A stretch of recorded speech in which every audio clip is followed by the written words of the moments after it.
16장 1절부터 12절 그리고 31절.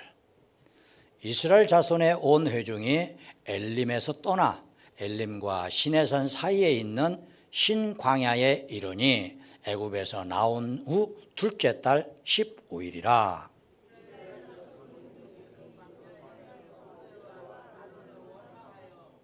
이스라엘 자손이 그들에게 이르되 우리가 애굽 땅에서 고기 가마 곁에 앉아있던 때와 떡을 배불리 먹던 때에 여호와의 손에 죽었더라면 좋았을 것을 너희가 이 광야로 우리를 인도해내어 이 온 회중이 죽여 죽게 하는도다.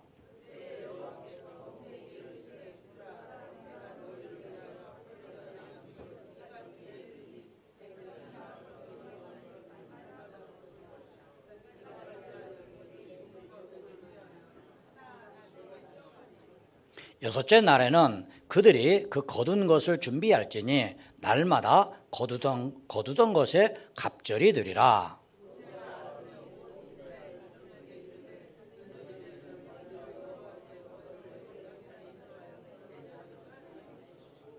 아침에는 너희가 여호와의 영광을 보리니 이는 여호와께서 너희가 자기를 향하여 원망함을 들으셨음이라.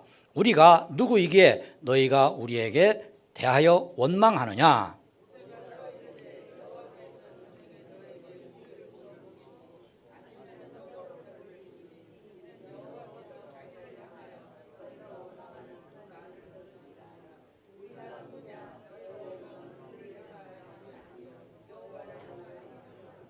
모세가 또 아론에게 이르되 이스라엘 자손의 온 회중에게 말하기를 여호와께 가까이 나오라. 여호와께서 너희의 원망함을 들으셨느니라 하라.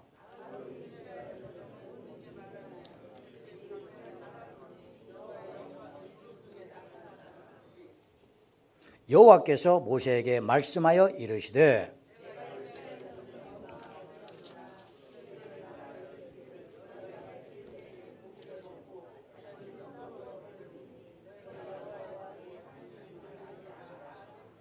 자, 31절 한 절 더 봅니다.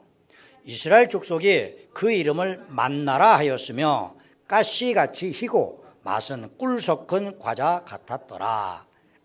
아멘. 자, 오늘 제목은 본문에 나와 있는 만나입니다. 만나. 자, 여기에 포함되어 있는 하나님의 은혜 함께 나눌 수 있기를 바랍니다. 자, 좌우 앞뒤 보시고 서로 축복하십시다. 잘 되고 있습니다. 예. 오늘 찬양단에서 우리의 희망은 교회에 있다. 예배가 예배되게 할 수 있는 것은 오직 우리의 믿으며 우리 자세다. 우리 교회에 바르게 나아가야 할 길이다. 이것을 앞으로 계속 함께 찬양을 부르고 또 익숙해지면 폐회성으로 그것을 해볼까 생각을 합니다. 다만 한 가지 염려스러운 게 아시다시피 제 목소리가 거기까지 안 올라가잖아요. 이게 그냥 걱정돼서 좋은 찬송가도 못할 때가 있는데 잘 해결을 해서 그것을 앞으로 해나갔으면 좋겠습니다. 좀 일찍 오셔서 찬양을 먼저 배우고 또 익숙하게 하고 그리고 그 가사 속에 들어있는 의미와 은혜를 깨닫고 그리고 나서 폐회성 함께 할 때 우리의 신앙의 각오가 더욱 새로워지리라 기대를 해봅니다. 자, 오늘 본문에 나와 있는 이 만나의 이름 짓기는 마치 캥거루와 비슷합니다. 유럽의 탐험가들이 항해를 하다가 대륙 하나를 발견했어요. 근데 그 대륙에 아주 희한한 짐승이 하나 있는 것을 보았습니다. 다른 짐승들은 다리가 4개가 있고 그렇게 해서 기어가다면서 달리는데 이 이상한 동물은 앞다리는 아주 자그만하고 뒷다리는 엄청 큰, 그런데 이는 이렇게 걸어가거나 달리는 게 아니라 뛰면서 점프하면서 간단 말이죠. 근데 빠른 게 보통 또 빠른 게 아니에요. 더더구나 희한한 것이 새끼를 뱃속에다 놓고 다니네. 그래서 그 백인들이 원주민에게 물어봤답니다. 저 짐승이 뭐요? 그랬더니 뭐라고 대답을 해요? 캥거루 그랬단 말이에요. 그래서 아하, 저 짐승 이름은 캥거루구나. 그래서 그림을 그려가지고 이렇게 생긴 것인데 이거 이름이 캥거루입니다 하고 유럽에 자기 고국에 들어가서 막 설명을 했단 말이에요. 그러다 보니까 유럽 사람들이 그 짐승 이름을 캥거루라고 했는데 나중에 알고 봤더니 그 원주민의 대답이 뭐였습니까? 나도 몰라요.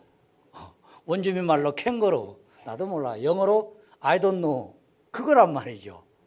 근데 그것이 졸지에 캥거루라는 이름으로 곡정이 된 겁니다. 만나도 마찬가지예요. 만나는 원래 이름은 아니죠. 이스라엘 사람들이 세상에 한 번도 보지 않은 희한한 어떤 곡식이 있으니까 이게 뭐야? 뭐야? 나도 몰라. 뭐야? 나도 몰라. 뭐야? 뭐야? 만나 하다가 그의 이름이 돼버렸다 이거죠. 이 만나는 어떻게 생겼냐면 31절에 가시 같다 그랬어요. 가시. 가시는 우리가 평소에 자주 볼 수 있는 그런 씨앗은 아닙니다만 미나랫가에 속해 있는 것으로 길이가 한 3mm쯤 되는 게 굉장히 작은, 들깨보다는 크겠죠. 녹두보다도 조금 작을 것 같은 그만한 이 자그마한 그런 동글동글한 그런 씨앗입니다. 그런데 이것을 갈아서 구워 먹으면 마치 꿀을 약간 섞은 것처럼 맛이 있는 그런 떡이 됐다는 겁니다. 자, 이 만나는 이스라엘 그전부터 있었던 게 아닙니다. 이스라엘 백성들이 원망하면서부터 시작이 된 거예요. 3절에서 보면 이 광야에서 우리가 죽게 되었구나, 줄여 죽게 되었구나 하면서 원망을 했단 말이죠. 우리가 지난주에는 마라를 살펴봤잖아요. 마라의 쓴물을 단물로 엄격하게 설명한다면 짠물을 그 염기를 빼서 마실 수 있게끔 한 건데 여하튼 그 마라의 쓴물을 단물로 바꿔서 그 덕분에 목마름을 해결을 했죠.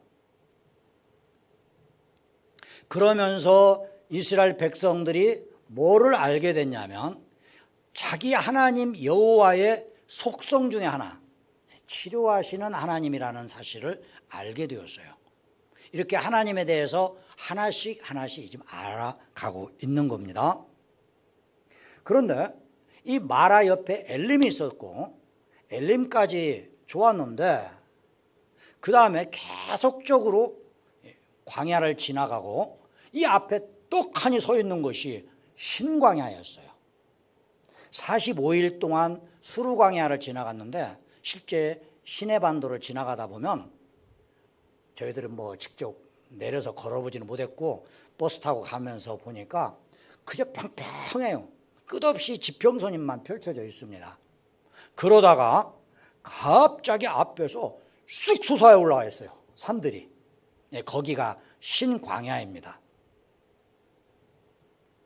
산악형 광야인 신광야에 이르러 시점이 출애굽을 한 지 45일이 되는 때였어요. 그때쯤에서 애굽에서 가져왔던 식량도 이젠 다 떨어졌습니다. 그나마 목마름은 이제 어느 정도 해결이 됐는데 하나님께서 계속 물은 공급해 주셨지만 문제는 식량이 없다 이겁니다. 식량이. 배가 고파요. 더더구나 평지를 가는 것도 힘든데 이제는 산악지대를 지나가야 합니다. 여러분 산악지대 얼마나 힘듭니까? 하다못해 석송산 하나 올라갔다 내려오는데도 얼마나 힘들어요. 그러다 보니까 배고픔의 서러움, 화도 나고 그래서 하나님께 원망하기 시작을 했던 겁니다. 그 이스라엘 백성들의 원망을 하나님은 모세를 통하여 들으셨고 그 모세를 통하여 들으셨던 하나님께서 다시 모세를 통하여 이스라엘 백성들에게 이렇게 약속해 주셨습니다. 4절을 한번 보시면 내가 양식을 날마다 주시겠다. 날마다 일용할 양식을 주시겠다는 거예요. 여러분, 우리가 현재 먹고 있는 모든 식량은 다 어떤 식으로 합니까? 농사를 짓고 아니면 바다에서 강에서 하든 어떻든 통상적으로 농사는 주로 어떤 식입니까? 수확철이 있잖아요. 밀, 보리, 쌀, 감자, 고구마, 토마토, 복숭아, 사과, 수확철이 있잖아요. 그런데 이 만나는 특정 수확철에 거두는 것이 아니라 날마다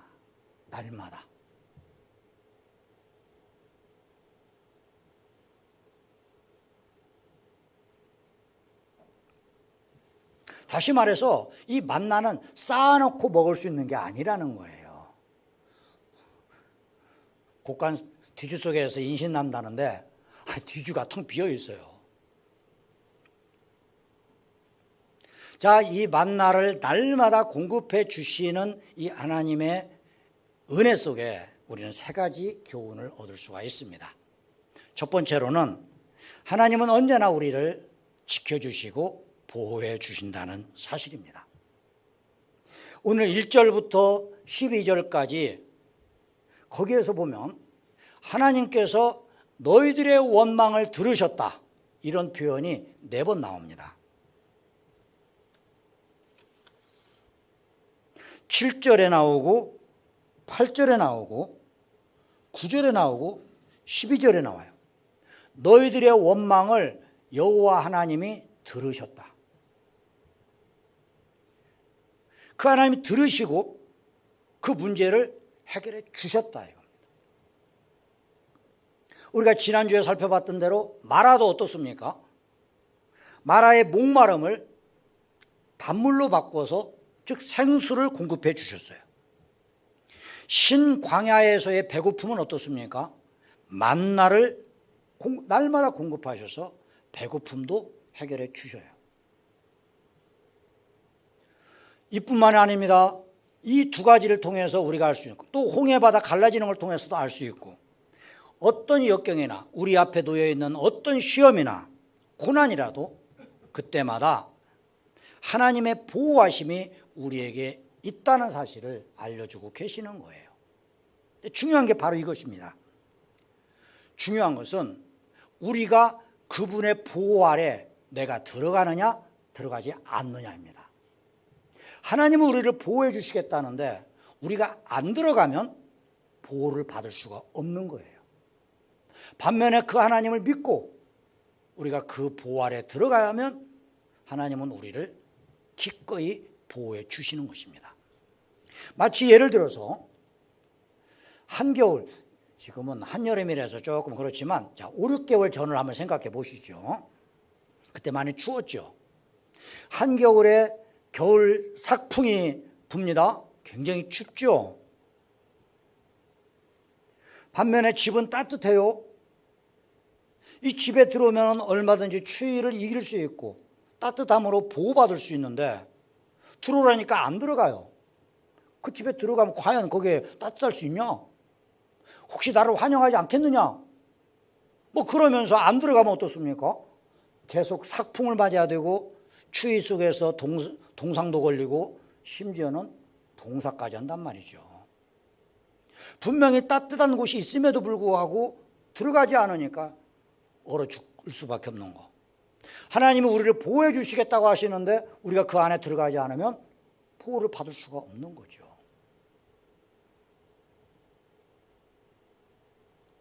예수님께서도 바로 이 구절을 가지고 주기도문을 우리에게 알려주셨어요. 우리에게 일용할 양식을 주셨고, 여기에서는 매일매일 먹을 양식만을 말하는 게 아닙니다. 입으로 들어가는 양식만을 말하는 게 아니에요. 우리를 날마다 하나님께서 그분의 품으로 보호를 해 주시기를 간구하라는 뜻이지요. 자, 두 번째입니다. 하나님은 우리를 보호하시는데 그분의 마음 속에는 우리를 향한 마음에 어떤 마음이 들어있냐면, 어떤 기대가 들어있냐면, 그렇게 하시는 하나님을 통해서 우리의 믿음이 성장하기를 원하신다는 사실입니다. 여러분, 만나는 땅에서 나는 게 아닙니다. 모든 곡식 과일은 다 어디서 납니까? 땅에서 나죠. 물론 수경재배도 하긴 하지만. 물고기는 다 어디서 납니까? 강이나 호수나 바다 같은 데서 납니다. 그런데 이런 것은 다 눈에 보여요. 지금 당장에 없어도 씨를 뿌리고 그걸 가꾸다 보면 수확철이 됐을 때 그걸 거둘 수가 있어요. 지금 당장에는 내 손에 물고기가 없어도 그물을 잘 치면은 그 물고기를 잡을 수 있다는 그런 기대감이 있어요. 그런데 만나는 땅에서 나지도 않고 강이나 호수나 바다에서 얻는 게 아니에요. 하늘에서 내린다는 겁니다. 하늘에서. 봤더니 멀쩡해요. 아무것도 없어. 그것도 매일. 여러분, 하늘에서 내리는데 매일 내린다? 멀쩡한 하늘인데 저녁이 되면 광야지대는 기온차가 워낙 심해서 저녁이 되면 이제 추워지기 시작합니다. 그럼 낮에 달궈졌던 그 대지에 들어있던 그 습기들, 그것들이 이제 응결이 돼가지고 수분으로 그래서 이슬이 맺어져요. 이 이슬이라는 게 좀 어렸을 때 저들도 이렇게 주로 농촌에 생활하다 보니까 이 무릎 밑에는 항상 젖으면서 다녔는데 이 이슬이 물이기 때문에 불하고는 아무 상관이 없을 것 같은데 말입니다. 뜻밖에도 불을 일으키는 요소 중에 하나가 이슬이라고 그래요. 이스라엘에서 전혀 누가 실화나 방화를 한 적이 없는데 자꾸 여기저기서 불이 나더랍니다. 그래서 또 이스라엘 사람들 나름대로 철저함이 있잖아요. 집요하게 그걸 추적을 했더니 어느 날 이런 결론을 얻었습니다. 사람도 없고 번개도 안 쳤는데 왜 불이 나느냐?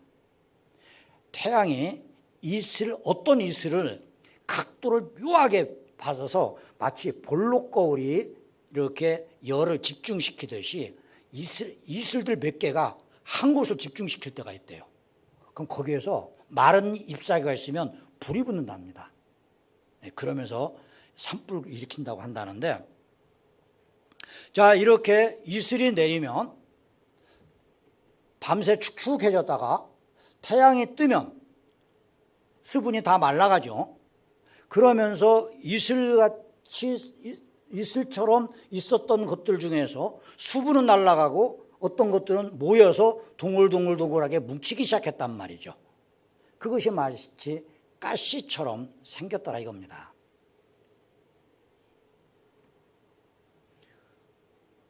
이슬이 내려요. 이슬이. 밤새 이슬이 내려요. 그 다음날 아침에 보면 이슬은 말라요. 거기에 만나가 들어있어요. 근데 만일에 오늘 밤 지나서 내일 안 내리면 어떻게 돼요? 안 내리면 태양을 보니까, 하늘을 보니까 내릴 것 같지가 않아. 만일 내일 안 내리면 우리는 쫄쫄 굶어야 됩니다. 이 걱정 때문에 어떻게 되겠어요? 그런데 바로 이때 그 시험에 걸리지 말고 어떻게 하라? 날마다 내려주시는 하나님을 믿어라. 바로 그거거든요. 믿어라. 하나님은 반드시 주신다는 그 믿음을 가져라. 그게 만나의 목적이었어요.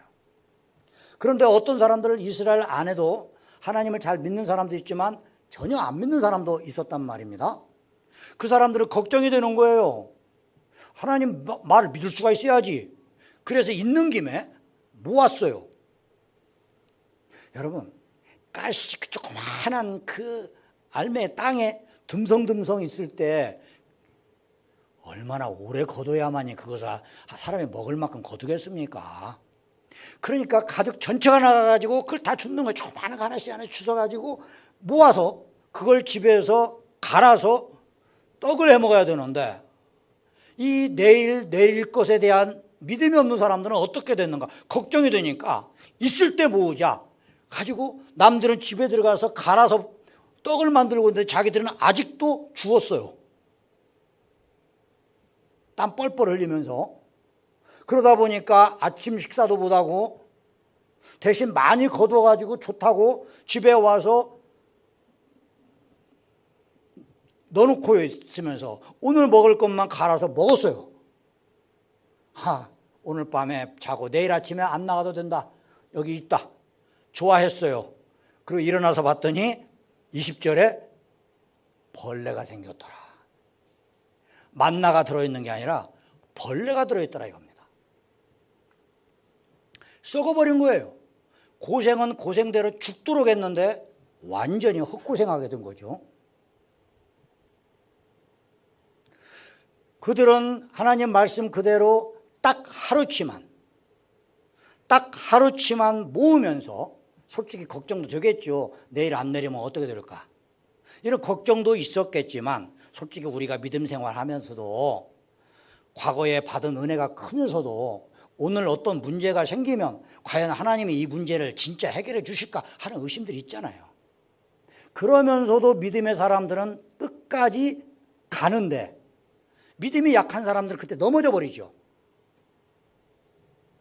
딱 하루치만 모으면서 그들도 여전히 마음속에 걱정은 있었을 거예요.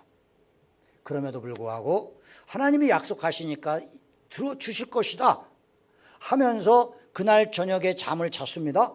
그 다음날 아침에 나가보니까 하나님 말씀대로 된 거예요. 이러면서 하나님을 향한 신뢰가 조금씩 쌓이기 시작합니다. 조금씩 믿음이 자라나는 거죠. 믿음은 나무입니다. 여러분, 나무 씨 심었어요? 그걸 계속 바라보면 여전히 나무 씨앗 하나만 있습니다. 그런데 그 씨앗이 자랄 수 있도록 물이 계속 공급이 돼요. 비가 내려서 아니면 이슬이 내려서든지 그 씨앗이 계속 있다 보면 며칠 지나서 와서 보면 어떻게 됩니까? 싹이 나 있어요. 싹을 계속 바라봐도 여전히 그 싹 그대로만 있습니다. 그런데 마찬가지로 비가 내리고 땅에서 수분이 공급이 계속되면 어떻습니까? 며칠 지나면 이제 제법 줄기도 나와요. 이러면서 성장하는 겁니다. 우리의 믿음도 마찬가지예요. 내가 계속 지금 바라봐도 내 믿음은 똑같아 보여요. 그런데 하나님 말씀이 은혜에 대한 소중함을 깨닫고 그 감사함으로 받아들이면 어느 날 내 믿음은 성장해 있는 거예요. 12절 말씀에 하나님께서 뭐라고 말씀하시냐면 12절 우리 한번 보시면 내가 이스라엘 자손의 원망함을 들었노라. 그래서 그들에게 이렇게 말을 합니다. 너희가 해질 때에는 고기를 먹고, 이게 메추라기인데 아침에는 떡으로 배 부르리니 이 두 가지를 통해서 하나님께서 원하시는 게 있다 이겁니다. 그게 뭐예요? 내가 여호와 너의 하나님인 줄 알리라. 이렇게 하는 것은 너희들이 내가 너의 하나님인 것을 알도록 하기 위함이다. 즉 믿음이 자라게 하기 위함이다. 그거예요. 자, 1절부터 12절은 아직 만나가 내리기 전 이야기입니다. 13절부터 만나가 내리고 난 이후의 이야기예요. 때문에 12절까지의 하나님 말씀을 들으면서 이스라엘 백성들은 뭐라고 생각했냐면 만나를 내려주시는데 그 만나는 우리가 원망 불평했더니 하나님이 우리를 배고픔에서 해결시켜 주실 것이다 이렇게 생각했다 이겁니다. 이게 하나님의 뜻이라고 생각했어요. 그런데 여러분, 아는 만큼 보인다고 믿는 만큼 알고 아는 만큼 보여요. 모세는 어떻게 받아들였냐면 4절에 보면 이것은 우리를 시험하기 위함이다. 이건 테스트하기 위함이다. 테스트하기 위함이다. 하나님을 믿느냐 믿지 않느냐, 하나님께서는 우리를 테스트하기를 원하신다. 이처럼 똑같은 만나를 놓고서도 이스라엘 백성들은 내 배고픔을 해결한다, 내 육신의 문제를 해결한다, 그래서 좋다. 모세는 이렇게 함으로 해서 믿음이 자라게 하시기 위한 하나님의 테스트다. 이 만나보다 더 중요한 것이 뭐냐? 하나님의 말씀이 더 중요하냐? 만나를 더 중요하냐? 육신적인 필요를 더 중요시 여기느냐? 아니면 하나님의 말씀, 영적인 요소를 채워주는 하나님의 말씀이 더 중요하냐? 이 테스트를 하시는데 많은 이스라엘 백성들이 육신의 문제로 국한시킬 위험성이 있다는 것을 깨달은 거예요. 그래서 신명기 8장 3절 말씀에 바로 이 만나 이야기를 모세가 합니다. 너를 낮추시고 너를 줄이게 하시고 너도 알지 못하고 내 조상들도 알지 못하던 만나를 너에게 먹이신 것은 사람이 떡으로만 살 것이 아니라 하나님의 입에서 나오는 말씀으로 산다는 사실을 알려주시기 위해서 만나를 내리셨다 이겁니다. 이게 이스라엘 백성과 모세와의 영적 수준의 차이예요. 여러분, 단체일 때는 모든 사람들이 균일한 믿음을 갖고 있는 거 아닙니다. 여기에 여러분이 앉아 계시지만 믿음이 좋으신 분도 믿음이 약하신 분도 섞여 있어요. 다 똑같은 건 아니에요. 그래서 그 공동체 전체가 다 믿음에 좋기 때문에 하나님께서 그 공동체를 지켜주시는 게 아닙니다. 그 단체의 지도자들, 8절 한번 보시면 우리가 누구냐? 너희의 원망은 우리를 향하여 함이 아니요 여호와를 향하여 함이로다. 이스라엘 백성들은 분명히 모세에게 항의를 했어요. 근데 모세는 어떻게 받아들이냐면 이것은 너희들이 하나님을 향해서 원망하고 있는 것이다. 그걸 알고서 모세는 이스라엘의 원망을 듣고 하나님께 나아가서 이스라엘 백성들이 원망하니 어떻게 되겠습니까? 그랬더니 하나님께서 모세에게 말씀하시고 모세가 다시 돌아서서 이스라엘 백성에게 말씀하시고, 이 방식이란 말이에요. 여기서 중요한 것은 모세와 아론이었던 겁니다. 하나님은 이스라엘 백성의 원망 때문에 들어주신 게 아니라 그걸 가지고 하나님께 간구하는 모세의 기도를 들으셨다는 거예요.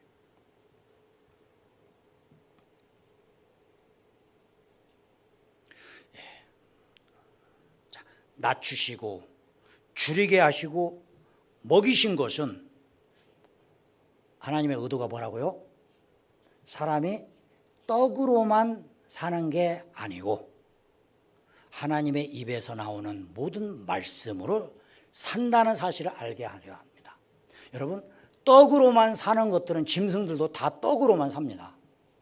그들은 먹을 것만 있으면 근심 걱정 없습니다. 여러분, 숫사자가 얼마나 강합니까?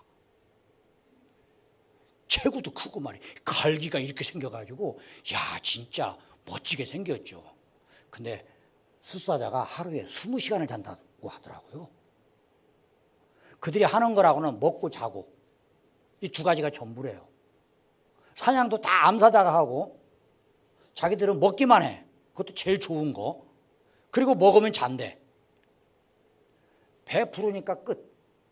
떡으로만 사는 짐승들이에요. 짐승들은 떡만 있어도 돼요. 먹을 것만 있으면. 그런데 사람은 어떻습니까? 사람 중에서도 어떤 사람은 먹을 것만 있으면 돼요. 반면에 영적인 존재를 아는 사람들은 이걸로 만족을 못해요. 하나님의 입에서 나오는 말씀이 더 중요하다는 사실을 알기 때문입니다. 자, 이것을 출애굽기에서는 이스라엘 백성들에게 주시는 메시지니까 이런 표현이라면 오늘날 우리에게 하나님이 말씀하셨다면 이렇게 말씀하실 거예요. 예수 그리스도를 믿는 것이 만나 물질의 풍요보다 더 중요하다. 이게 신명기 8장 3절 말씀이에요. 왜냐하면 구약 성경은 신약 성경을 통해서 완성합니다. 구약 성경은 입문서예요. 구약 성경만 열심히 봐가지고는 마지막에 깨닫는 게 뭡니까? 로마서 7장 말씀대로 우리가 죄인이라는 사실을 깨달아요. 구원을 받지 못합니다. 그리고 죄인이라는 사실을 깨닫고 내가 해결할 수 없는데 그때 그 문제를 해결해 주신 분이 하나님이 인간으로 오셔서 우리의 죄를 대신해 주신 그 십자가의 죽으심이 해결한다. 그걸 거기서 깨달은 거예요. 로마서 8장에 바로 그 내용 아닙니까? 그래서 8장 1절에 이렇게 곤고한 사람이었던 내가 그리스도 안에 결코 정죄함이 없다. 승리의 노래를 부를 수 있었던 거죠. 자, 이처럼 신약 성경에서 이 만나 이야기를 하십니다. 예수님께서 마태복음 4장 1절부터 4절에서 보면 40일간 금식 기도하신 다음에 시험하는 자가 찾아옵니다. 그러면서 예수님에게 너 하나님의 아들이라면서 능력 있다면서 이 돌을 가지고 떡을 만들어서 배 채워. 그때 예수님이 뭐라고 대답하십니까? 사람이 떡으로만 사는 것이 아니고 하나님의 입에서 나오는 모든 말씀으로 산다고 하면서 마귀를 물리치십니다. 또 요한복음 6장 47절부터 51절에서 보면 이 만나 이야기를 하십니다. 그러면서 우리의 조상들이 만나를 먹었지만 다 죽었다. 하지만 나는 생명의 떡이기 때문에 나를 먹는 자, 뜯어먹는다는 게 아니죠. 예수님을 믿으면 누구나 다 영생을 얻게 된다. 이렇게 설명하시면서 만나를 예를 드십니다. 자, 세 번째, 만나, 즉 믿음은 철로역정의 도움입니다. 우리 지난주에도 철로역정 이야기 했었죠. 영국의 청교도 목사님이셨던 존 버년이 감옥에 있으면서 이 카톨릭에 의해서 감옥에 갇혔고 그 감옥에 계시면서 썼던 것이 철로역정인데 인류의 역사 속에서 성경 다음으로 많이 팔린 책이 철로역정이라고 한답니다.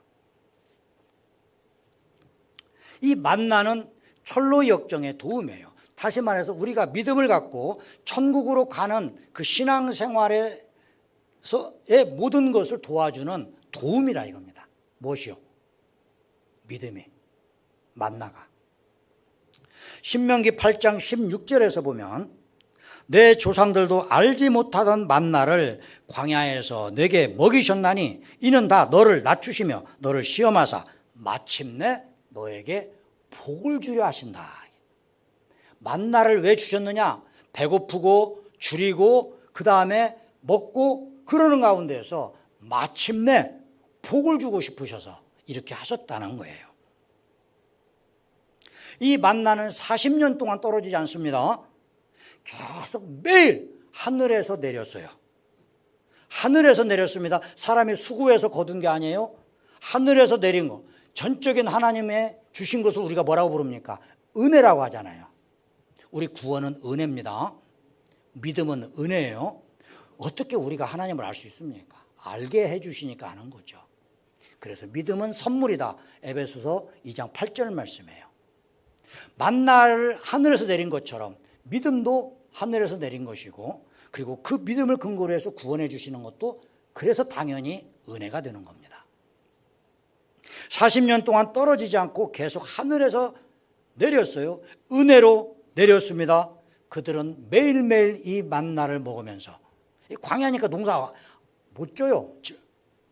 그런데도 불구하고 그들은 배고프지 않고 계속 먹으면서 힘을 얻고 끝내는 가나안 땅에 하나님이 약속하신 가나안 땅에 들어갑니다.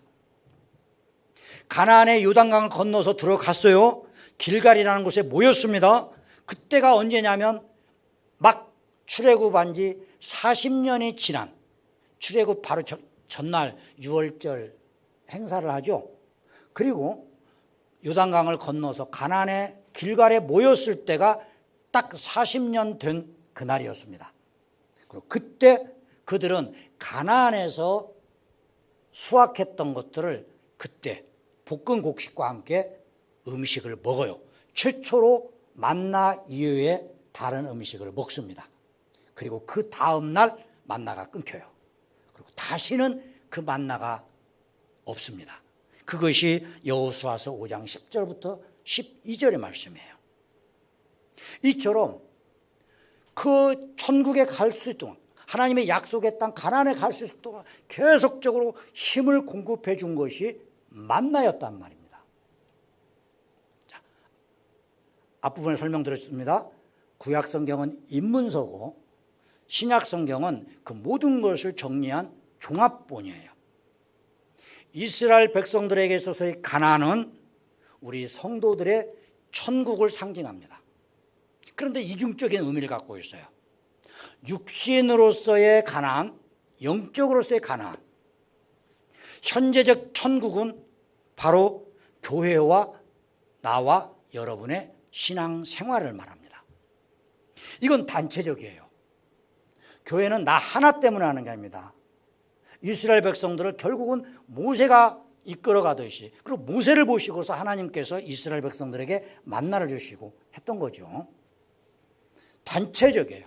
그런 면에서 지도자 역할이 중요한 것이죠. 바른 진리의 길로 인도해 가는 거, 이게 너무 중요합니다. 왜냐하면 맹인이 맹인을 인도하면 어떻게 됩니까? 둘 다 구덩이에 빠지죠. 뒤에 있는 맹인은 열심히 갔어요. 충성을 다했어요. 근데 앞에 사람이 맹인이다 보니까 함께 빠져버리는 거죠. 우리가 이단 사입에 넘어가는 것, 타락한 지도자를 만나는 것. 자, 반면 내세적인 천국도 상징합니다. 내세적인 천국은 철저하게 개인적이에요.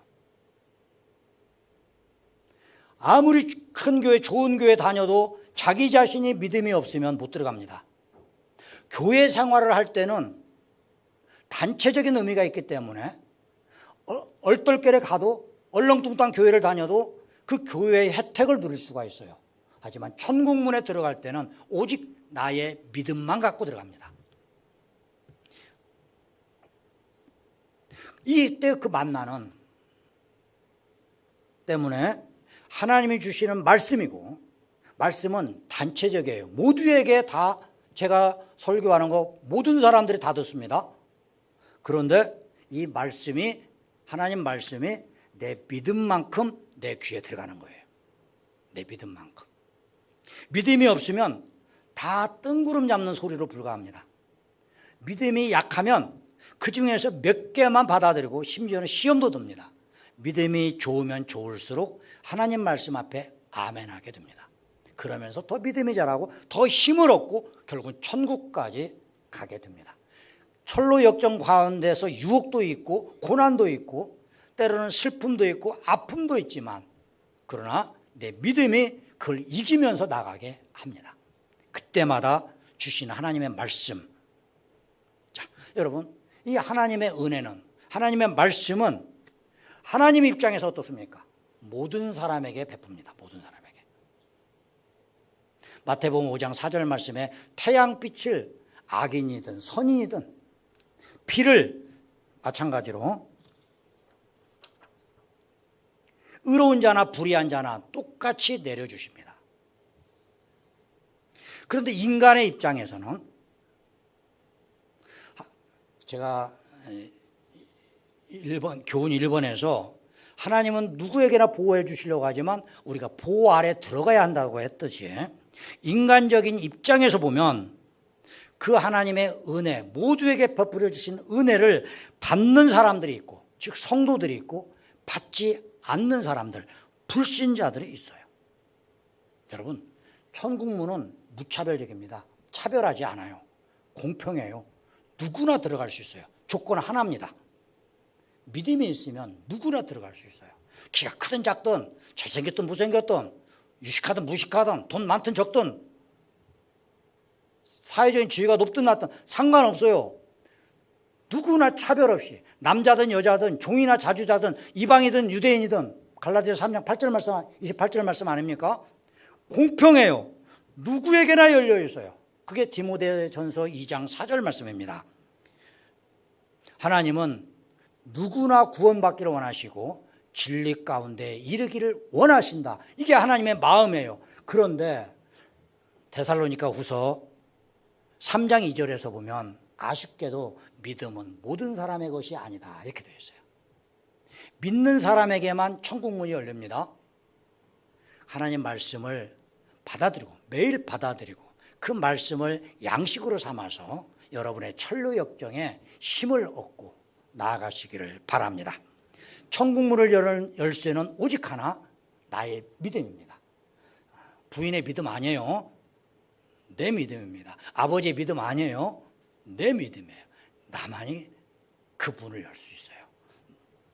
그래서 다시 한번 상기시킵니다. 마태복음 4장 4절, 예수님께서 신명기 8장 3절을 인용하신 그 말씀, 사람이 떡으로만 사는 게 아니라 무엇으로 산다? 하나님의 입에서 나오는 모든 말씀으로 말미암아 산다 하셨던 그 말씀 그대로 우리가 믿음으로 오늘도 만나를 먹으면서 그 천류역정의 길을 힘있게 가나안을 향해 가시기를 예수님의 이름으로 축원합니다. 기도하시겠습니다. 좋으신 아버지 하나님, 만나를 내리신 것은 하나님께서 보호하시고 또 우리의 믿음이 성장하기를 원하시고 우리가 천국에 가는 그 천류역정에서 힘을 얻기를 원하시는 하나님의 은혜임을 알게 하시고 우리의 믿음이 더욱 성장할 수 있기를 원합니다. 예수 그리스도의 이름으로 기도합니다. 아멘.